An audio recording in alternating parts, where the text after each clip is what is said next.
នៅក្នុងធម៌ចេះទៀតថាដើម្បីរស់មួយគ្នាបានសោកយូរបែងល្អកលឿនមួយគ្នាហ្នឹងវាត្រូវមានធម៌6មួយចេះជួយគ្នាហ្នឹងហើយអត់ដូចថាអត់យកតែរួចខ្លួនណាទី2និយាយសម្ដីល្អ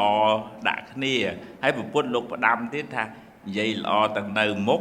ទាំងនៅកំបាំងមុខពីព្រោះមនុស្សយើងចូលចិត្តតែល្អនៅមុខក្រោយនិយាយអាក្រក់ហើយព្រះអង្គហាមអាហ្នឹងអត់អាចរក្សាតំណែងតំណងល្អបានថ្ងៃក្រោយគេដឹងអញដឹងមុខឯងហើយមុខអញល្អណាស់ឯងក្រោយខ្នងនិយាយដើមអញតែអញ្ចឹងវាអត់អាចទៅជាមួយគ្នាកើតទេហ្នឹងហើយនឹងទី3មេត្តាមនោកម្មទឹកចិត្តល្អរកគ្នាមិនបំណងស្អប់គុំគួនចំណែននឹងទីអីអត់ទេហើយទី4ជាអ្នកចែកម្លែកអត់សូវជាប្រមូលចង់បានតែម្នាក់ឯងទេបើមនុស្សនឹងស្វិតចង់តាអានេះគេហៅអីគេគេចំណេញលើកម្លាំងពលកម្មគេរបៀបចឹងណាចង់បានលឹះគេចឹងទៅអាហ្នឹងគេអត់ចូលចិត្តទេជឿទៅណាហ្នឹងហើយ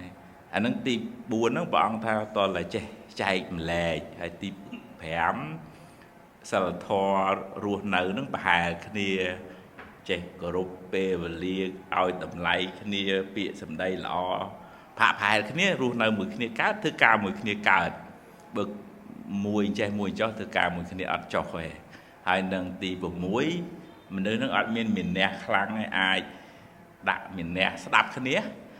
នៅក្នុងធម៌លោកហៅទិដ្ឋិសាមញ្ញតាមានន័យថាมันមានទិដ្ឋិមានះខ្លាំងទេនៅអាចឲ្យយោបល់គ្នាបានស្ដាប់គ្នាបានអ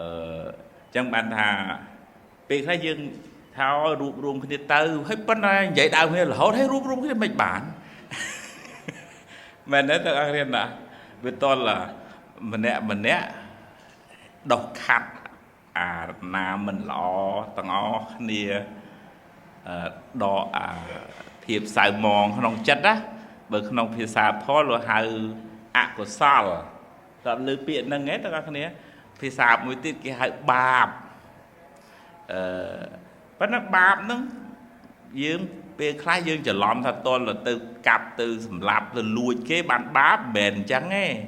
បាបណានិយាយដើមគេហ្នឹងក៏បាបអាអេអូចាក់ចុចគ្នាមីនេះវិញចុះអានោះវិញចុះហ្នឹងក៏បាបហើយយើងគិតអាក្រក់ពីគ្នាស្អប់គ្នាចំណែនគ្នាហ្នឹងក៏បាបហើយបើមានអានឹងច្រើននៅក្នុងចិត្តយើងដូច